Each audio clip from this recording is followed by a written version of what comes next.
కన్యాకుమారి నుంచి కాశ్మీర్ దాకా 4000కు మీదనే కిలోమీటర్లు, 136 రోజులు నడుసుడు, మీటింగ్లు వెట్టుడు, పేదలతోని ముచ్చట్లు వెట్టుడు, షాయలు సపరిచ్చుడు, లీడర్లను ఉరికిచ్చుడు, క్యాడర్ల జోష్ పెంచుడు. హౌ నిరుడు సెప్టెంబర్ 7 తారీఖు నాడు దేశాన్ని అంతా ఒకటి చేస్తానికి రాహుల్ గాంధీ సారు చాలు చేసిన భారత్ జోడో యాత్ర గురించే. గది ఇప్పుడెందుకంటే మల్లో యాత్ర చాలు చేసిండు సారు. వందే మాతరం వందే మాతరం. రైట్, రాహుల్ గాంధీ సార్ భారత్ న్యాయయాత్ర సురువయ్యింది.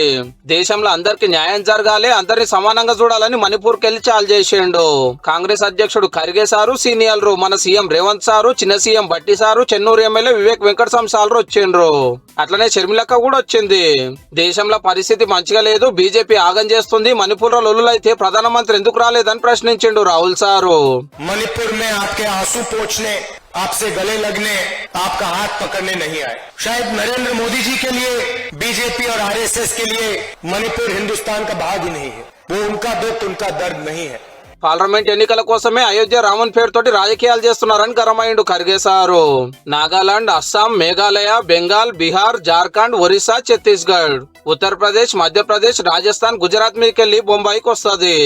15 రాష్ట్రాలు, 110 జిల్లాలు, 100 పార్లమెంటు నియోజకవర్గాలు, 337 అసెంబ్లీ నియోజకవర్గాలలో నడుస్తాడట. మార్చి 20 తారీఖు వరకు 6200 కిలోమీటర్లు అవుతుంది. నడిమిట్ల బస్సులో కూడా తిరుగుతాడట. పార్లమెంట్ ఎలక్షన్లు దగ్గరకు వస్తున్నాయి కాబట్టి పబ్లిక్ ల పార్టీకి పతారం పెంచే కార్యం అన్నట్టు.